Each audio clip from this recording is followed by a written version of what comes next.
Real Music exclusive. I grew up like a savage.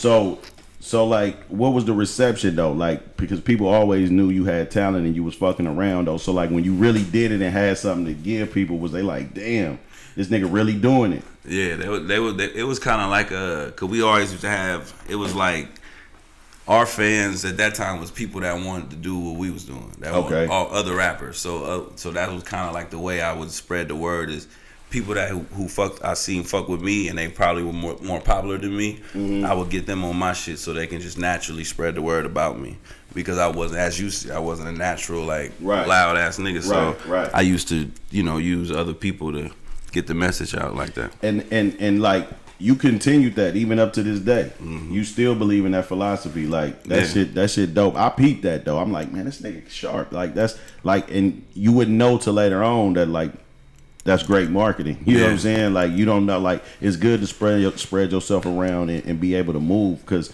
really we from the street, so a lot of us don't even know how to be around other niggas. Like you know what I'm saying in a comfortable way. We always think it got to be a problem. You know what I'm saying? So. That shit about you, that shit took you a long way, obviously. You know what I'm saying? So by high school, it's full-fledged on. Yeah, that's what we doing. And the outlet is talent shows. Like, so is this around the time you meet Clyde Carson? Yeah, I met Clyde Carson in 11th grade. Okay. I met him in 11th grade. I was rapping, obviously, and we was winning talent shows. And it was crazy because he came up to me. And he was like, man, y'all, you dope, man. And he was like, man, can you show me how you put the bars together and like shit like that. So we used to kick it after school and just, fuck around and I'd show him little shit. He was playing basketball, so he was popular, had the bitches. Yeah. So he was cool to be around, you know what I mean? So we used to vibe. It was crazy because then by 12th grade, and then the year after that, we got a little like hella closer. I was like the fourth member of the team. Like I was always with him. Like if you go watch the damn battle with Clyde and Mr. Fab at Vine, I'm right there. Okay. Like when he my boy Cass Kaiser, how he got on the mic and they was talking about Belvedere, like I was standing right there, like wishing the nigga tag me in type shit. Like you know what I mean? Like so yeah, that's my boy. So we definitely had a lot of experiences together for sure. Yeah, that's dope. And so like Y'all didn't drop. Did y'all drop music together at that time? Well, so like the team when they had the story, probably I was on it. Just stuff like that. We used to just always like kind of be together. So when he went to New York, he had an audition for a couple labels. He had the label actually fly me out to be his hype man type shit. So that was like my first time in New York was with him. Yeah. So if around this time. You went to, after you graduate, how long before you go to Atlanta? Oh, long. That's probably like 5-6 years. Like because I heard you tell somebody that before. Like I had a career, like I was rapping. Yeah, it's like you on your third career, damn near. Yeah, because basically so like 11th and 12th grade. Graduate, you know what I'm saying? Like the whole, like I said, flew out there with him, with Clyde, the hype man for him. Around that time, it was just trying to like figure it out. It wasn't really till I met my so I call him my cousin, but like him and my mom is like stepbrothers, Don P. Okay, so shout out to Don P. Yeah, so I met him when I was like 17 years old. When I met him, because he family, but reconnected with him when I was like 17 years old, and like he introduced me like to a real studio. Okay. My first time ever being in the studio was with him. Like we took me to Frisco, my boy G Note shit. We recorded. That's when I met like San Quinn, JT the Bigger Figure, Fast One, fucking. What's my boy's name? The two dudes, they're twins. They used to be with JT. The whole like Ronsky, everybody. That's when I kind of was introduced to the San Francisco scene, like at a young age. So I was like, damn, because I only knew Vallejo at that time. Yeah. So fuck with him. I was in Oakland. I was in Frisco, so that's when I'm beating Richie Rich, and I'm seeing Dollars and Spence, and I'm seeing Cell Block 4, and I'm just it's just opening my mind because it's like, damn, it's other people like this Mac Mon shit. Right. Vallejo. Like, And so it just really like woke me up. Like, you know, I credit him definitely in my early stages of introducing me to like the real rap shit, because I started hype manning for him. So when he got signed to No Limit and did that his whole run, you know, I'm hype manning with him. I'm around him with K-Lou and all that type of stuff. So I was just a sponge at that time. Just so that for you was like your training. That was your training day. Like that whole little process. I'll never forget. He dropped his project on the same day as DMX. Okay. In 1998, I was a senior, so he dropped the tape, and that was the first time I ever was in the warehouse. Okay. So everybody can go to the warehouse and cop the tape and do all that shit. Like I was on like 3 songs. I was juiced. Like, damn. So to see yourself, I mean, early on that got to be motivation, because a lot of niggas don't get to that point. And I've been preaching that lately. Like, niggas don't know how to move once they get in the room. Mm-hmm. You know what I'm saying? Because you could strike out in the first day you get in there, or you might get to double back down just as the cool ass nigga that was here last time. You know what I'm saying? You know what I'm saying? Mm-hmm. Like, that shit actually works if you persistent. You know what I'm saying? So like after that, like how many solo records did you drop before you none? Because I wasn't really like I was rapping. I was a person that always like. That's why I think I'm an A&R now, because now that I look at it, like I was A&R'ing then, because all my little introductions really rapping back then as a youngster was putting groups together with my friends. Okay. And we all kind of just be like a crew, like, you know what I'm saying? So I didn't become a solo artist till I moved to Atlanta.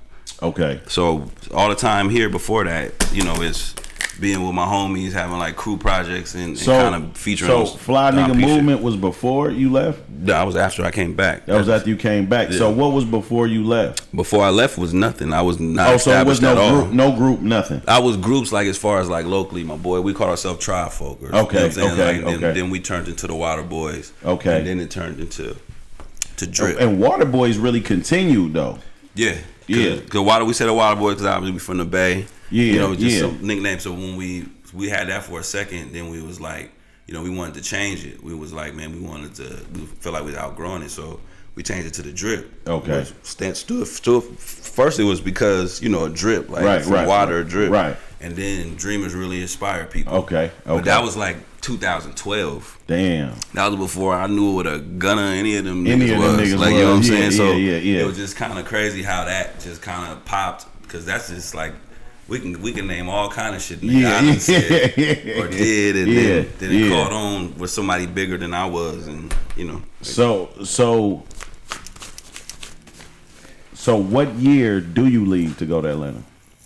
So pretty much like I said, the Don P shit came out in senior year. We kind of did our thing, like try to, you know, create a label and just do the thing, and I was really supporting him when coming out with his shit. So that lasted about 2 more years after that, 3 more years after that. Then my sister, who was a year younger than me, she graduated high school and then went to Clark. Okay. When she went to Clark, her first freshman year, she called me going into her sophomore year, like, this Atlanta shit is some other shit. Right. Like, I think you might need to, because, you know, she know me, all I wanted to do was music. That's it. That's all. Like, you know what I'm saying? So she like, you might need to come to Atlanta with this music shit. I kind of brushed her off for a whole year. So it wasn't until like her junior year, where like we went to a party in the Crest and niggas started shooting, and one of my boys got popped just being in the wrong place, wrong time. And that's what really woke me up. Like, you know what? I need to get up out of here. Yeah. So I moved to Atlanta, one-way ticket, $10 in my pocket, and one mixtape that I recorded. Man, you got. See, we can't skip over that, right? We can't skip over that, because this is like a motherfucker see you now and see you alongside the people you alongside with, right? Mm-hmm. But the ambition told you to go down there with $10. Like, yep. And she didn't have her own spot. She was staying in the dorm, so I had to sneak in at night. Just to be in there. So what would you do in the day? Day I would just move around trying to get a job, filling the applications, trying to just be in the. I really just fucking around, being in the mall, walking around, nothing really, to be honest with you. And it wasn't until I finally a job called back at the airport. Okay. And then I got the job at the airport, and that's when stuff started picking up a little bit, and just not even financially. It just picked up in like a network way, because now I'm working at the airport.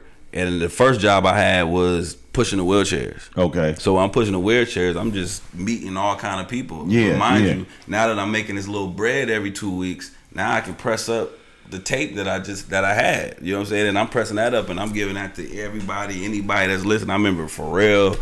I seen Pharrell, gave it to him. Just anybody I see. So, but we ain't even at gotcha. No. We at like what's on this? Like, did Nothing. anybody ever hear any of this shit? It was kind of like, it was more like Bay Area driven, so it was like freestyling over shit. Okay, and, okay. Like back then, I was real like Jay-Z fan, like real like state property. So you damn near.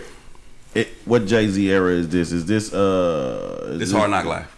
Okay, so we ain't got the button up shit. Yeah, nah, that's Hard Knock Life. Okay, this Hard Knock Life, and it's state property. So you PD cracking niggas. Yeah. I PD cracking niggas to death with a little Bay twang. So So when I go there, so I get the job at the airport, and so I used to listen to the radio station, and then whenever they say they would have like events or certain little shit, I would go and just stand outside, and when people would come, I just hand them my CD. It just so happened one of the people I handed the CD was like a manager. So he called me, was like, man, you sound dope. Like, woo, what you think about a manager? I've never heard anybody even say anything about a manager. And you know, Bay Area, we don't have managers. At all. Just I've give a never nigga heard your that in my number. life. Like, so when he said that, I'm like, Google it. I do all type of little shit.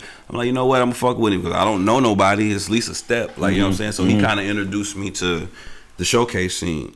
Okay. Because that was big in Atlanta at that time, where just everybody having showcases. Where now the one thing I know you about to tell us that I don't know, but I do know, is because this is just Atlanta. The showcases, you about to tell me some big name niggas you was on these showcases with. Yeah, definitely. That definitely. What's the name of the showcases first? It was one called Almost Famous. It was one at a spot called Royal Peacock. T.I. had a club called Crucial that he would have it every Monday. And just little shit like that. I definitely came up with a lot of people that's obviously names now, like that was coming up then. So people like Yellow Wolf, like Wiz Khalifa. Like a lot of people don't know, I performed at the damn show in New York when Fab battled Royce the 5'9". Oh, for real? Yeah, I was one of the performers. Damn. Yeah, that's like crazy. it was me and B.o.B and Freeway. Damn. And B.o.B was your engineer. Yeah. So one of the showcase I won was the award was to win studio time. Okay. So studio time was in the promoter's basement. His basement, he had his little cousin engineering. His little cousin happened to be B.o.B when he was like 15. So he used to always leave us there. You know what I mean? I would record shit. We used to have little smoke breaks. And he used to tell me he rapped. Like, man, I rap too, man. Okay. And so no one would really listen. Okay. And I'm like, man, you should keep that shit going. Boom, boom. So basically, then I made Get 'Em Got 'Em. So once I made Get 'Em Got 'Em, it started like stop being about like just going to every showcase trying to win something. Then it started to be about like people wanted me at their showcase, like be at their event. So okay. Urban legend is you named B.o.B. Yeah, I did. When we was at one of the shows, he opened up for me, and I was Now like, this nigga is Bobby Ray. yeah, his name was just Bobby. Bobby. Just regular shit. This is important, man. This ain't no shit we can just skip off. This is B.o.B. Like this nigga is B.o.B. Like this nigga is. I'm sure he got a Grammy. He got a Grammy. Oh, yeah, he got Grammys, absolutely. right? 8 million on 2 different songs. Okay, this nigga's amazing, right? Yeah. So, but you give this nigga this name and he runs with it. Like, how did that happen? How did you give him the name? We had a show and he was opening up for me, and I was like, I just be anybody I fuck with. I'm like, just give him a little. That's some basic. Yeah, just basically give him names, nickname type shit. I'm like, B.o.B, you ready? He was like, yeah. He's like, man, I think that's my name. And he like kept it, and like, we used to do little stuff like, just show him how to perform, just show little things I knew. And then it was so crazy because like right after that show, right after naming him, it's probably like 2-3 weeks later, because he got signed before I did. So you gotta. Was it to Hustle Gang? Yeah, Hustle Gang Atlantic. Okay. So what's so crazy is like I'm buzzing. Get 'Em Got 'Em is going crazy around the whole Atlanta, just southern region. I had put DG Yola on it, the nigga that had the I Don't Give a Fuck song. He got on a remix, so it spread it even more. So I started to get shows. He was my little nigga we bonded from that time, so he would like open up. So, but it was just crazy because once a little bit after that time of naming him, he kind of like started getting his shit together, and he dropped a tape called Cloud 9. he got with TJ's DJs, and it kind of like started to click, and he signed to Atlantic.